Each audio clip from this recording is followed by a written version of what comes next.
ökəməzmən. Mən o dərd çəkdim biləməzsən.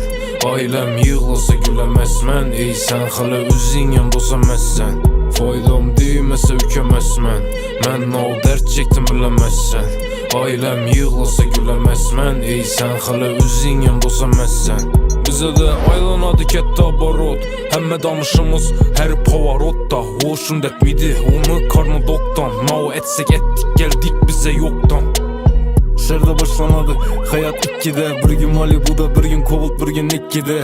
Sen yıkılışın adamlarını s**ne. Həmmə məni istəyəndə koşulmadım üstüne. Sana dedim kara mənlə xafa boldu. 3 qiz bir xanada su qayda oldu. Karıştırdık yine köpəktirib cine viski. Ex SMS yazadı bana gelin riski. Hiç köp pul tapamam ku. No yaşasam barımı yazamam ku. İşlimən ailəmə saçamam ku. Tən al köp vaxt səni yapamam ku.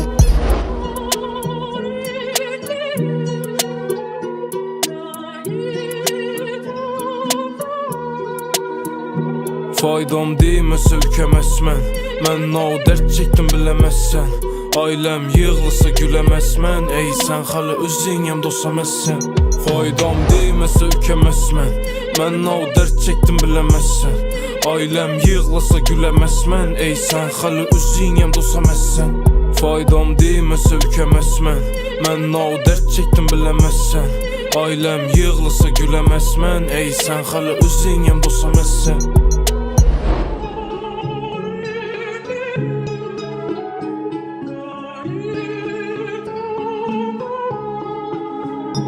Faydam deyməsə ökəməzmən. Mən o dərd çəkdim biləməzsən. Ailəm yığılsa güləməzmən. Ey sən hələ özün yandosa məzsən. Faydam deyməsə ökəməzmən. Mən o dərd çəkdim biləməzsən. Ailəm yığılsa güləməzmən. Ey sən hələ özün yandosa məzsən.